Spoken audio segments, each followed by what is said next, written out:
Ai, travesti! E aí, boiceta? Como você tá? Tô bem. Quem é você? Eu sou o Astro, psicólogo e redutor de danos do Centro de Convivência Edley. E você? Quem você na fila do pão? Eu sou a Dani, sou redutora de danos e ativista. E trabalho aqui no Edley, né?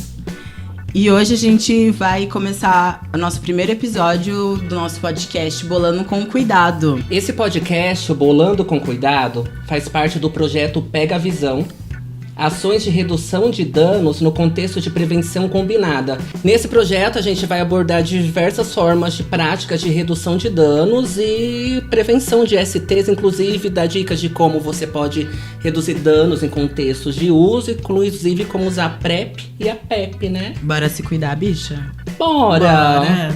Ah, eu quero! Eu queria também agradecer a quem mandou o nome, a sugestão de nome do nosso podcast, que é o @selvagem.olhar, que deu a ideia bolando cuidado e a gente aprimorou pra bolando com cuidado. Então, assim, arrasou na indicação, a gente tá usando aqui, foi um ótimo nome, valeu. E pra lembrar que a redução de danos, apesar desse nome do nosso podcast, não é só sobre maconha ou só sobre saúde. E hoje a gente tá com um convidado muito especial, Karen de Monteiro, bióloga, mestre e doutora em psicobiologia, agente de redução de danos e colaboradora do Núcleo de Ensino e Pesquisa do Centro de Convivência Edley, docente do bacharelado em psicologia da Unipaulistana, pesquisadora do LASCO, Laboratório de Saúde Coletiva da Unifesp. Tá, meu bem.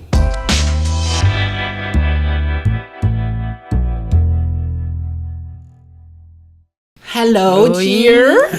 Oi. Karen, o que é chemsex? Primeiro, obrigada pelo convite. Muito bom estar aqui nesse primeiro podcast do projeto. É uma honra e também uma responsa, né? Dani, chemsex, para começar por essa palavra, né? É uma palavra em inglês. Não é uma palavra da nossa língua, mas é uma palavra que vem da junção de duas palavras. Uma de química, né, ou de drogas, em inglês, e práticas sexuais. Então, é uma combinação do uso de drogas e práticas sexuais. Em português, a gente pode chamar de sexo químico, ou sexo colocado, ou sexo aditivado, como as pessoas costumam chamar aqui, mas é conhecido por esse nome mundialmente, essa prática. E no que consiste essa prática? O uso sexualizado de substâncias não é uma coisa nova, né? A gente faz isso desde que a humanidade existe, e as drogas também, e desde que a gente descobriu as drogas na natureza. Mas essa prática foi batizada com este nome para configurar um contexto específico entre homens gays e outros homens que fazem sexo com homens numa determinada configuração. Isso começa na Europa com um praticante e pesquisador chamado David Stewart, que batizou e usou essa denominação para se comunicar com outras pessoas dentro de aplicativos, por exemplo, de relacionamento, para essas pessoas saberem que as pessoas que usam essas simbologias possam se encontrar, então, para realizar esse tipo de prática. Outra coisa que é importante, né, na definição do que é chemsex, mais do que o nome em si, ou quais são as substâncias que são usadas, porque a gente vem discutindo muito isso, né, como se define, né, essas práticas. Então, quais drogas são? Por exemplo, maconha entra, álcool entra, né? A gente tem algumas substâncias que são características da prática de chemsex, que são drogas que são usadas intencionalmente para prolongar ou ampliar o prazer sexual e facilitar essas práticas sexuais prolongadas, né? Em muitos dias, muitas vezes, práticas que duram muitos dias e que são feitas entre várias pessoas. Essas substâncias, daqui a pouco eu falo quais elas são, mas não importa quais são as substâncias, importa que essa prática é feita com essa intenção, né? De usar drogas que facilitam, prolongam e ampliam o prazer sexual. Isso vem sendo bastante discutido também, qual que é a definição desse conceito, e isso muda também, né, entre país, entre cidades, né, dependendo da cultura local, de quais substâncias tem disponíveis também. Então, é uma definição que não é fechada e que a gente discute, mas o principal é o uso de substâncias intencionalmente para práticas sexuais. E aí a gente quer saber qual que é a importância da gente saber sobre esse tema, né? E por que o Edley está se aproximando também dessa cena. Tá. A importância surge depois que a prática surge, né? Então, algumas coisas se repetem em relação ao uso de substâncias dentro do chemsex, mas algumas coisas são novidades, tanto para redução de danos quanto para prevenção de STs e principalmente de HIV/AIDS, né? Porque são contextos diferentes do que a gente tinha, por exemplo, há 30, 40 anos atrás. Então, coisas que se repetem, por exemplo, dentro dessa prática de chemsex, tem uma prática que é chamada ou conhecida como Slam. O Slam é o uso injetável de substâncias no contexto sexual, principalmente de metanfetamina, que é uma das drogas que é a protagonista, né, da cena de chemsex. Então, a metanfetamina ela pode ser usada por diversas vias, mas a via injetável, que é chamada de Slam, é uma que gera uma preocupação um pouco maior nesse contexto, justamente por ser injetável, né? Então, não só isso, né? Também o que preocupa na prática de chemsex é o sexo prolongado, muitas vezes de forma que pode ser violenta.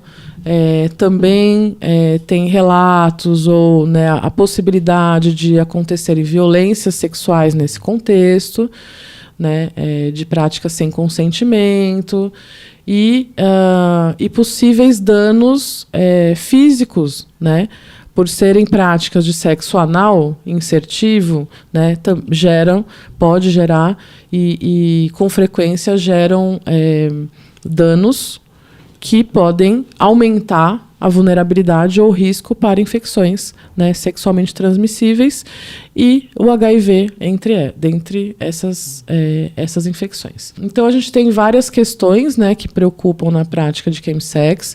Já é uma prática considerada como um problema de saúde pública em vários países. Aqui no Brasil, ainda não oficialmente, não é um contexto que é considerado como um problema de saúde pública, mas vem se tornando cada vez mais, né, uma questão que não dá para ser ignorado. Como tudo que a gente faz aqui, o chemsex também é uma prática importada, vamos dizer, e adaptada, né, para o nosso contexto. E ela chega depois que começa nos outros países. Então, é mais recente aqui, a gente está entendendo ainda como que isso funciona. Mas as coisas que a gente tem em comum entre o chemsex no Brasil e outros lugares o uso injetável de substâncias, o sexo prolongado, né, ou de uma maneira que aumente os riscos para infecções sexualmente transmissíveis.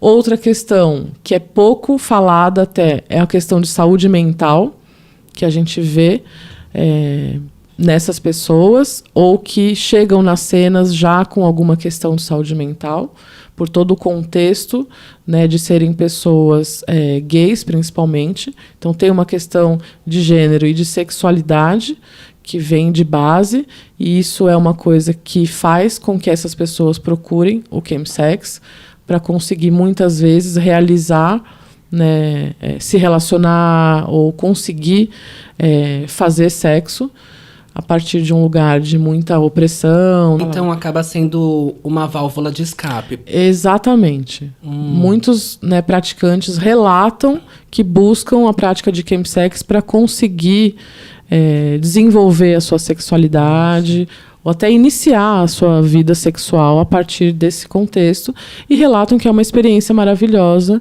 né, muito prazerosa, e que também pode ter algumas consequências, né? Por exemplo, de não conseguir depois fazer sexo de outra forma, sem está nesse contexto e sem associação com o uso dessas substâncias.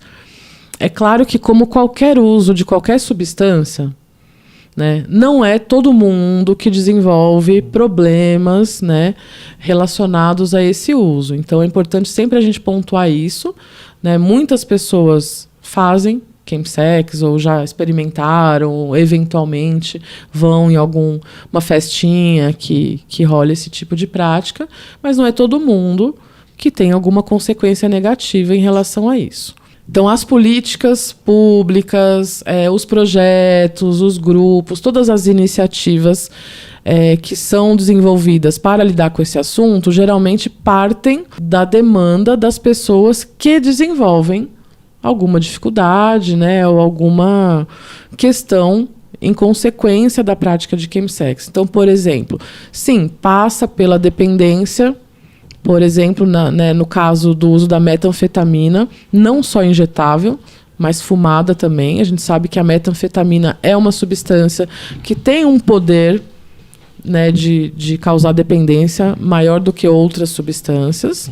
É uma droga muito poderosa, sim.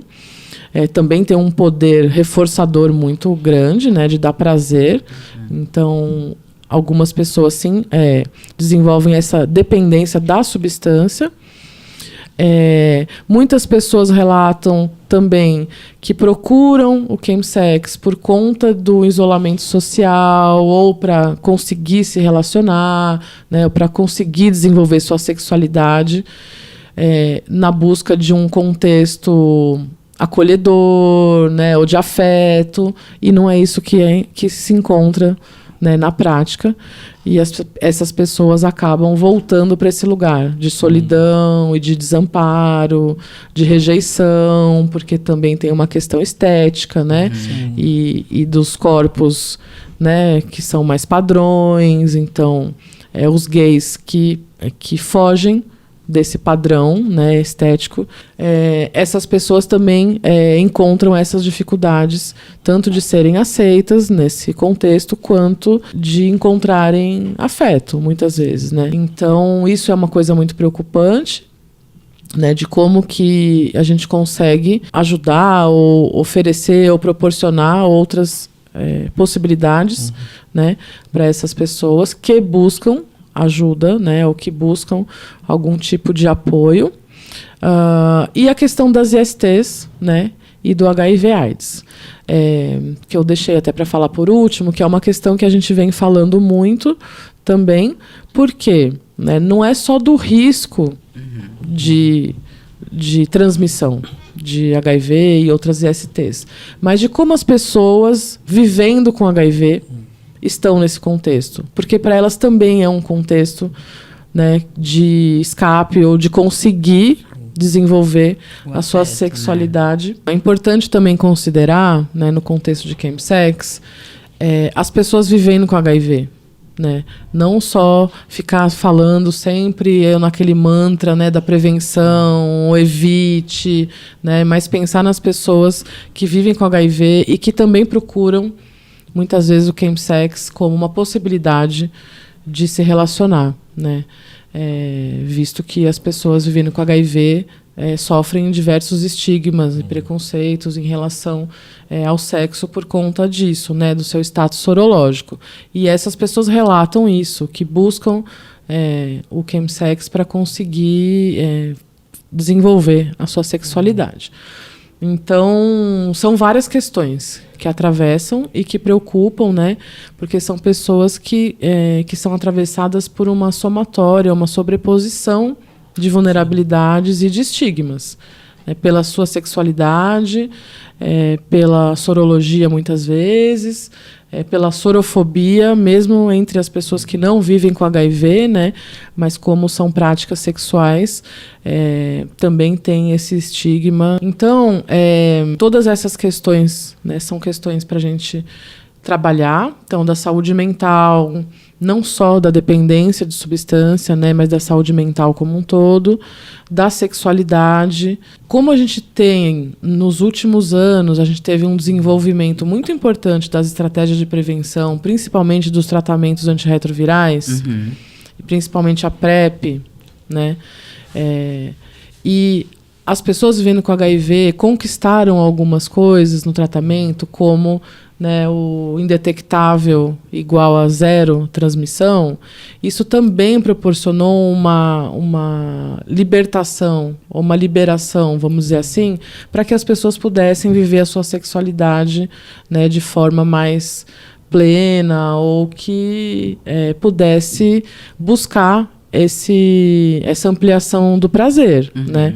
Que isso também é estimulado na sociedade, que a gente busque prazer e que a gente consuma, né? De forma até desenfreada, às vezes, né? De forma desenfreada e de forma rápida e intensa, né? Isso é muito estimulado, né, numa sociedade como a nossa, né, que estimula o consumo.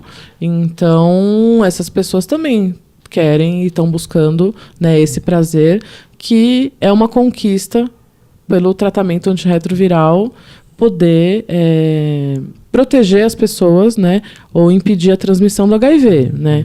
Então, permite que as pessoas tenham também essas práticas com mais liberdade, com mais cuidado, sim, né? Elas são estão mais cuidadas e só que as consequências não são proporcionais, né, a essa liberação sexual, vamos dizer.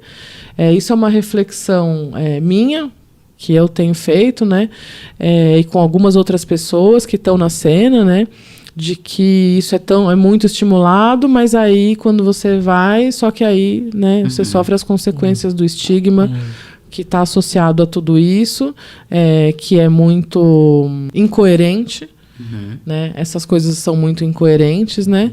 Você estimular o prazer e também depois colocar essas pessoas nesse lugar, né, que a gente já conhece todo, que é vetor de doença, né, ou que é promíscuo, ou que é usuário de drogas, né, não tem caráter, ou tudo isso entra junto no pacote do chemsex.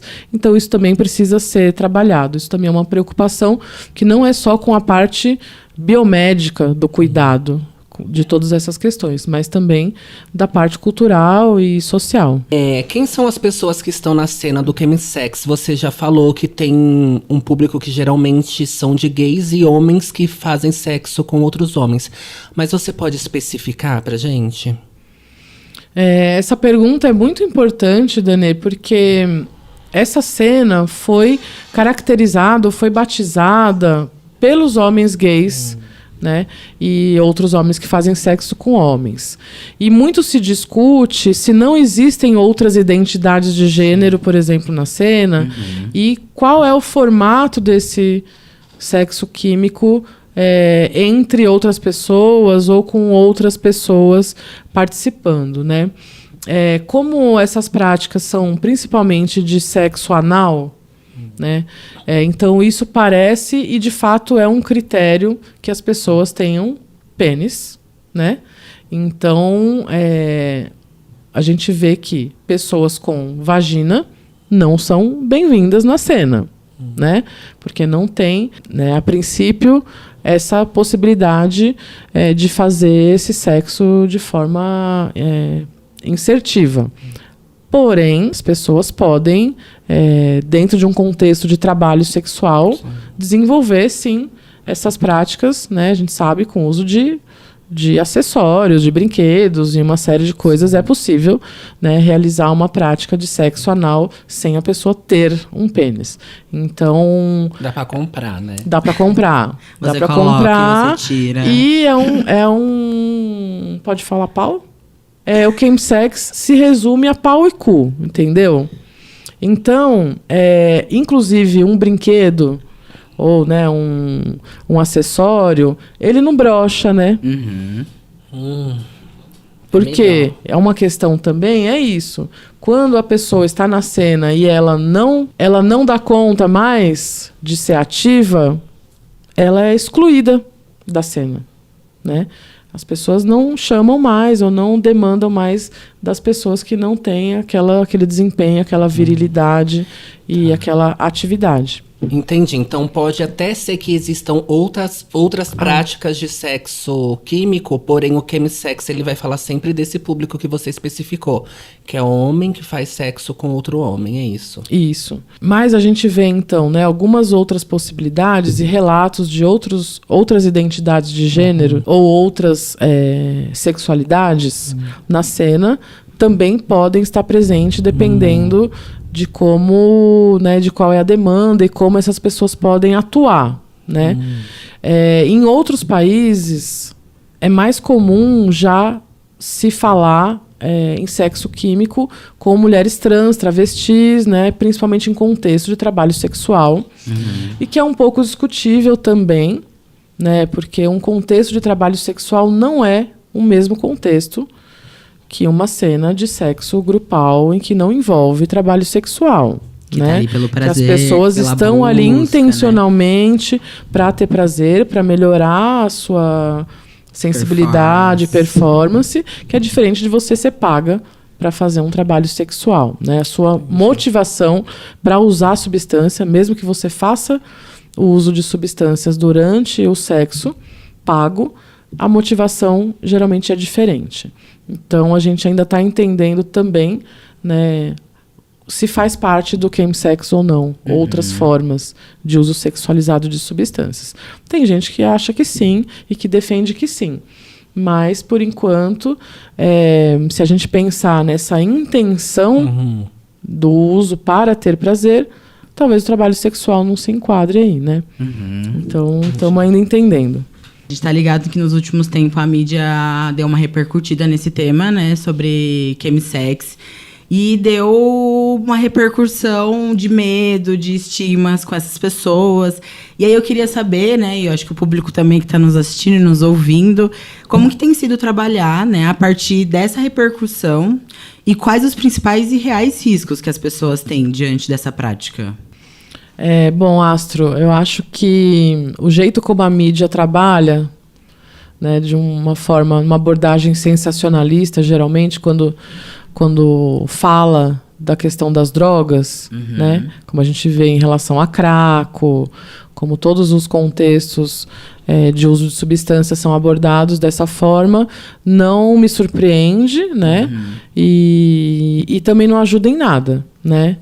Não presta um serviço à sociedade adequado abordar a questão do sexo químico dessa forma, de novo reforçando essas questões de estigma em relação às pessoas gays, ou homens que fazem sexo com homens, ou a questão do HIV, a sorofobia, né, muitas vezes chamando essas pessoas de... Teve uma época que se falava de clube do carimbo, né, de que as pessoas vivendo com HIV intencionalmente iam para essas festas para fazer sexo com outras sem preservativo, né, para transmitir HIV, e isso a gente sabe que não acontece. Inclusive, o sexo entre pessoas vivendo com HIV, que são ou que estão, né, em tratamento, em acompanhamento e que são indetectáveis, é mais seguro do que o sexo entre pessoas que não sabem a sua sorologia. Né? Então, muitas coisas que são jogadas na mídia, né, são desinformações em relação aos reais riscos dessas práticas. Então, quais são os reais riscos, né? Acho que eu falei um pouco no começo também. São riscos não só em relação ao uso das substâncias, mas sim, né, principalmente por conta da metanfetamina, do GHB. Né, são as duas drogas que são mais tidas como as preocupantes, vamos dizer, no chemsex. O GHB é uma droga que é depressora do sistema nervoso central. A dose dela é uma dose muito pequena, o risco de overdose é muito alto por questão, né, da dosagem. É uma droga muito utilizada porque ela causa um bem-estar, um relaxamento, propicia um sexo, né, mais prolongado e com práticas um pouco mais agressivas, vamos dizer, né, agressivas não no mau sentido, mas que agressivas fisicamente para o corpo, né, que podem causar lesões, enfim. E é uma combinação muito boa, vamos dizer, para essa prática, né? Então, seriam os riscos maiores aí do uso, da dependência e da overdose, esses riscos da saúde mental, né, que são muito, muito, muito comuns nas pessoas que buscam o chemsex e muitas vezes depois têm dificuldade para se relacionar de outra forma ou que se frustram na cena porque estão buscando um tipo de coisa e que não encontram ali. Tem os riscos, sim, da transmissão de STs, e também é muito comum as pessoas terem infecções recorrentes, porque é uma prática que não é feita com uso de preservativo. É quase impossível fazer uso de preservativo nessa cena. É uma volatilidade, é um fluxo de pessoas, uma troca de parceiro o tempo todo. E é por isso que o lubrificante é tão importante. Por isso que o lubrificante talvez seja mais importante do que a gente pensar, né, no uso de preservativo ou ficar falando, né, sobre isso, só batendo nessa tecla. Então, a gente tem outras estratégias da prevenção combinada que podem entrar aí. E para isso a gente precisa de informação. Mais do que desinformação ou reforçar esses estigmas e não olhar para essas pessoas sem um olhar de julgamento, né, e entender o que elas estão fazendo e como elas estão também se cuidando, porque a gente acha que as pessoas estão lá só metendo louco, mas elas estão buscando cuidado. Você falou que, a depender da localidade do país, a cena de chemsex vai ter algumas particularidades. Então, a gente gostaria de saber como é a cena aqui na cidade de São Paulo e quais são as especificidades dessa cena. Muito bom, Danê, porque a gente importa, né, as coisas e a gente também fica tentando encaixar uma cena num contexto que originalmente não é o nosso. Então, o que a gente vê em São Paulo é muito parecido, sim, né? E eu vejo, desde quando eu comecei a escutar sobre chemsex em São Paulo, que foi em 2018, em que as pessoas começaram a procurar a gente, começaram a procurar o Edley para falar disso, dizendo que já estavam praticando, e são pessoas que vieram de fora e aprenderam, né, o chemsex lá fora, ou descobriram, ou fizeram a primeira vez no exterior e trouxeram para cá, né? Isso demorou um pouco para chegar aqui, porque por conta da disponibilidade das substâncias também, a metanfetamina não estava tão disponível naquela época. Agora está muito mais, e na pandemia isso explodiu, assim, e a quantidade, né, de substância disponível agora é muito alta, e a gente já vê em vários lugares aparecendo, nem só pro contexto do chemsex, mas, né, a gente vê várias pessoas usando em outros contextos. Mas no contexto do chemsex é muito parecido com outros lugares, por exemplo, né, em festas privadas, em residência, em apartamento ou em hotel, né? A gente vê isso, esses relatos chegando das pessoas que praticam, descrevendo esses contextos, e as práticas sexuais são praticamente as mesmas, né? Então o contexto é bem parecido em relação a essas práticas, em relação, né, às motivações, e em relação também às consequências. É muito parecido. A gente troca bastante com pessoas de outros países que trabalham com isso e que e são pessoas que praticaram chemsex muito tempo e iniciaram projetos de acolhimento entre pares, enfim. E as pessoas relatam as mesmas coisas que a gente está vendo aqui, né, serem relatadas. Uma particularidade aqui no Brasil, em São Paulo, é que a gente não tinha mais uma predominância, vamos dizer, né, uma importância do uso injetável de drogas.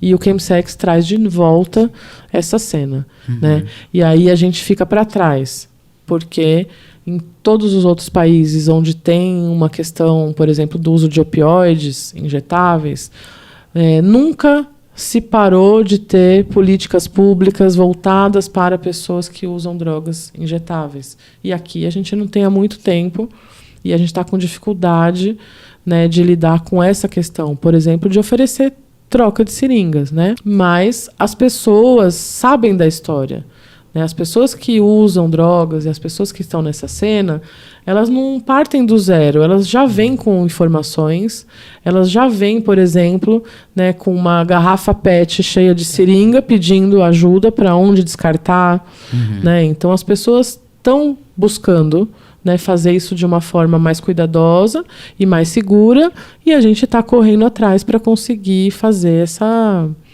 fazer junto esse cuidado e desenvolver esses projetos ou essas linhas de cuidado para essas pessoas, que precisa ser específico para isso. Como praticar redução de danos, assim, nesse contexto, não só apenas para o uso das substâncias que são usadas no chemsex, mas para as outras questões psicossociais, assim, que afetam essas pessoas? E aonde pode também estar buscando, né, essa ajuda, não sei se já cola nessa pergunta, que eu acho que uma coisa está ligada com a outra, né? Reforçando aqui, né, para quem não sabe, enfim, para nós é muito natural a gente pensar que a redução de danos não é só sobre o uso de drogas, né? Então é sobre todas essas outras questões que atravessam essas pessoas que estão na cena. Na cena do chemsex, né, então a gente tem uma questão de saúde mental, tem a questão do uso de substâncias, tem a questão da sexualidade, tem a questão das ISTs e do HIV e AIDS. Então tudo isso tem que ser considerado nessa cena. Como eu falei antes, por exemplo, o uso da camisinha não é uma coisa que vai fazer sentido. Então, a gente tem que entender também qual é o contexto. Por isso, as estratégias da prevenção combinada, né, elas têm que ser olhadas de uma forma mais ampla para entender como que essas pessoas podem lidar com essa cena real, né? Então, em relação ao uso de substâncias, todas aquelas dicas que servem para todas as substâncias, né, elas devem ser pensadas, né, e praticadas junto com o uso. Por exemplo, se hidratar, se alimentar, descansar, fazer pausas, né, tudo isso são coisas que muitas vezes as pessoas não pensam, né, então quando a gente fala, aí faz muito sentido, elas passam a adotar essas práticas, né? Então, anotar horários em que estão fazendo as coisas. A prática de chemsex é uma cena onde as pessoas perdem um pouco a noção do tempo. Então, elas ficam dias sem dormir, sem comer, e perdem a noção, né, de que já se passaram muitas horas. Então, é importante também ficar atento ao tempo, né, que está sendo demandado ali. Na prevenção, né, do HIV, por exemplo, né, é o uso de tratamento antirretroviral, sim, tanto para as pessoas vivendo, quanto o uso da PrEP, né? E as pessoas estão procurando bastante a PrEP. Como eu disse, né, as pessoas que estão nessa cena, elas não estão completamente ignorantes, vamos dizer, né, de informação. Então, algumas coisas elas já sabem e outras trazem para a cena informações também para fazer esse cuidado. A gente tem uma dificuldade, Dani, de entrar na cena, né? Para fazer um cuidado ali na hora, que é diferente de uma cena de uso na rua, por exemplo. Né? Que a gente entra na cena, a gente pode estar junto, né? O contexto do chemsex é um contexto bem particular, bem restrito, né?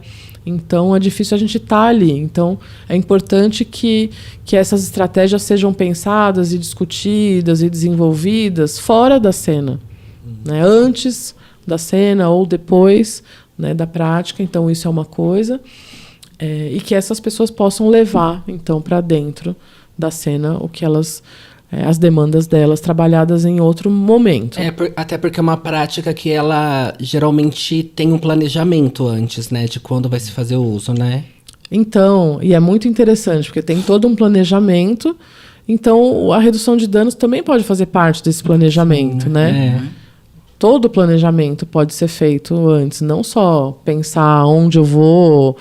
Com quem que eu vou, com qual substância eu vou, qual substância, na hora lá eu vejo. Não, dá para pensar em, sim, muitas coisas antes e planejar esse cuidado também, né? E o pós também, sim, né? porque o pós é muito importante, que é chamado de calm down, né?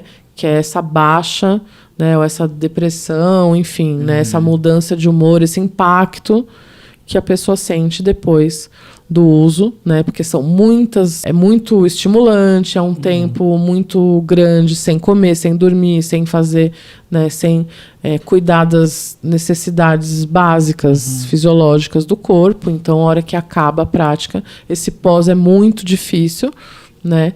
E então é importante também que as pessoas saibam que vai ter um pós muito difícil e que pode também ser cuidado de alguma forma, né? E que merece ser cuidado, né? E aí, pensando nessa conversa que a gente está tendo, né? Qual é a importância tanto da PrEP como da PEP e outras estratégias de redução de danos, pensando nessa população que é tão específica, né? A PrEP, principalmente, hoje em dia está sendo considerada como o fator que está propiciando o fim da transmissão do HIV. Né? Nos últimos anos, em vários países e aqui também, no Brasil, a gente vê uma queda muito importante da transmissão, né, do HIV, que é vista pelo número de novos casos de HIV por ano, principalmente atribuído à PrEP. Então, a PrEP tem esse protagonismo, né, importante na prevenção. A PEP também, né, é uma estratégia que não é nova, que é a profilaxia pós-exposição, né? Porém, no contexto do sexo químico, como as pessoas ficam muitos dias, então muitas vezes elas não têm tempo de buscar a PEP pós, né? Então elas estão recorrendo, ou seria mais interessante ou, né, recomendável que as pessoas fizessem uso da PrEP, que é a profilaxia pré-exposição do HIV. Também tem algumas questões em relação ao tratamento antirretroviral que está sendo muito discutido por conta da interação entre os medicamentos e as drogas que são utilizadas, né? Então, uma demanda que a gente vê por informação sobre isso, que vem dos próprios praticantes, é o que pode usar com o que pode combinar, né, para que as pessoas façam uso do antirretroviral, tanto para profilaxia pré-exposição, quanto para pessoas vivendo com HIV. Isso é um tipo de estratégia que a gente está desenvolvendo. Então, essas estratégias estão sendo desenvolvidas também, né, para que a gente possa disponibilizar para as pessoas praticantes, né, essas informações. O que está sendo mais importante, que a gente está vendo em relação a estratégias de redução de danos, de prevenção, é informação sobre essas estratégias. E que a gente vem construindo junto com as pessoas que praticam, né? Então, a PrEP é uma delas, não só para o contexto de sexo químico, né, mas está sendo uma estratégia muito importante, né, no combate à epidemia de HIV e AIDS. Em relação ao uso de substâncias, né? No caso de uso injetável, né? A estratégia é uma estratégia de uso de seringa descartável, não compartilhamento, ensinar as pessoas também como se injetarem, né? Como encontrarem locais no corpo para fazer a injeção. Esses cuidados que eu falei antes também, de se hidratar, se alimentar, fazer pausas entre, né, essas práticas que podem ser de vários dias, mas que tenham pausas ao longo desse período todo.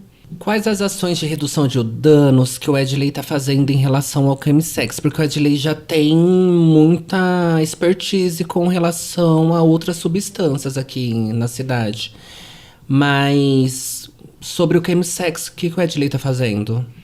É importante, Dani, falar sobre isso e também falar que não, né, reforçar que não é sobre qual é a substância, né, que é usada, mas nas pessoas que estão na cena, né?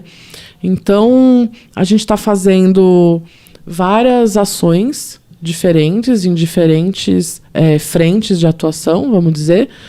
Então, assim como as atividades já de rotina do Edley, como convivência, por exemplo, a gente abriu um espaço para que as pessoas praticantes de chemsex possam vir na sede passar um tempo com a gente, discutir sobre, né, várias questões, não só sobre o uso, né? Então, a gente construiu ao longo dos últimos 4 anos, a gente construiu junto com praticantes algumas campanhas, eventos, material informativo. A gente buscou junto, né, e a gente tem buscado junto os lugares onde essas pessoas podem ser recebidas, podem ser acolhidas, podem ser atendidas, né, para todas essas demandas que eu falei, por exemplo, na saúde mental, na prevenção, enfim, a gente está criando agora essa rede de cuidado específica para o chemsex,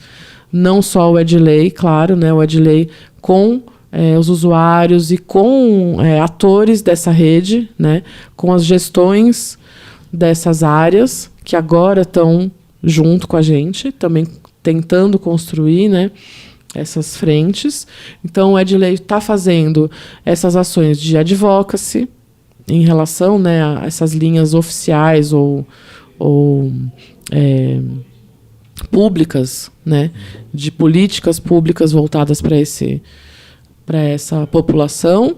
A gente faz o acolhimento na sede, como é feito na convivência, nas outras convivências. A gente criou um espaço específico para essas pessoas, de acordo com a demanda delas por um espaço específico, porque é um contexto muito diferente dos outros, né?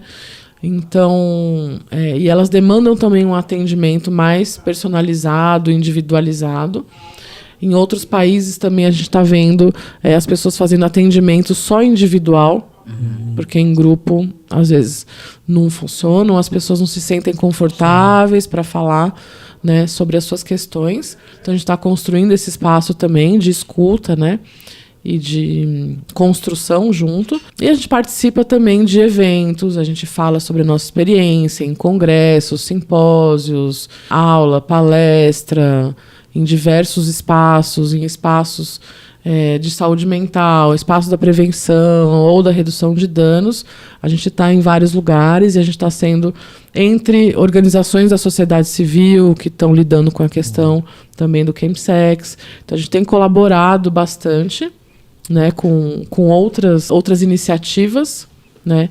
O Edley tem uma expertise, né, de mais de 25 anos em várias frentes, então a gente está fazendo bastante coisa, né? A gente está sendo uma referência, né, no Brasil, na questão do chemsex, por todas essas atuações que a gente faz em todas essas áreas, desde campo, atuação direta com os usuários, ações diretas, até as questões de pesquisa, ou acadêmica, ou de produção de conhecimento, e articulação e incidência política. Então, a gente está cobrindo bastante coisa.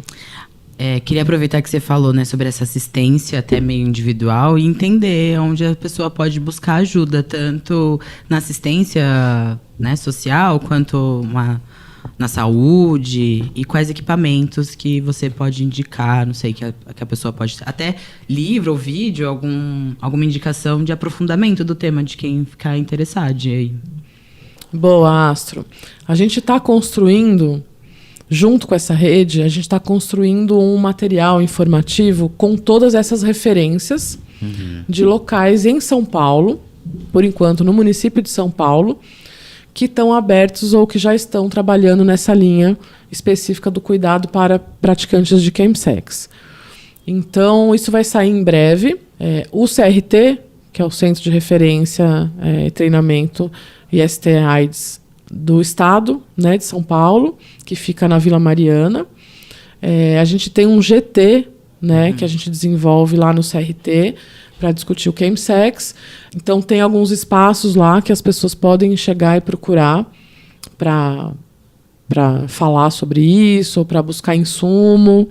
Né? O CRT está dispensando insumo também para o chemsex. A gente está fazendo junto o nosso kit de redução de danos, que a gente distribui aqui no Edley. Então, as pessoas podem me procurar e a gente marca um horário para conversar e retirar insumo, ou no próprio CRT.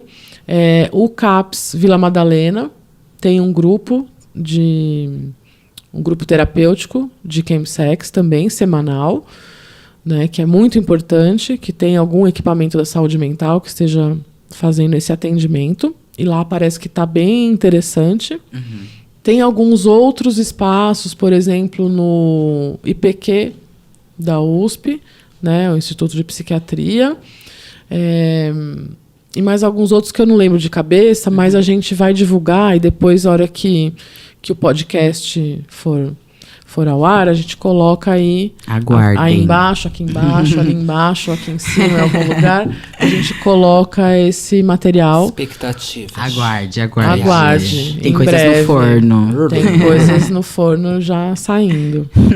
Então, queridos, eu quero saber, a gente quer saber, né? Se você fosse uma prática de redução de danos, qual que você seria?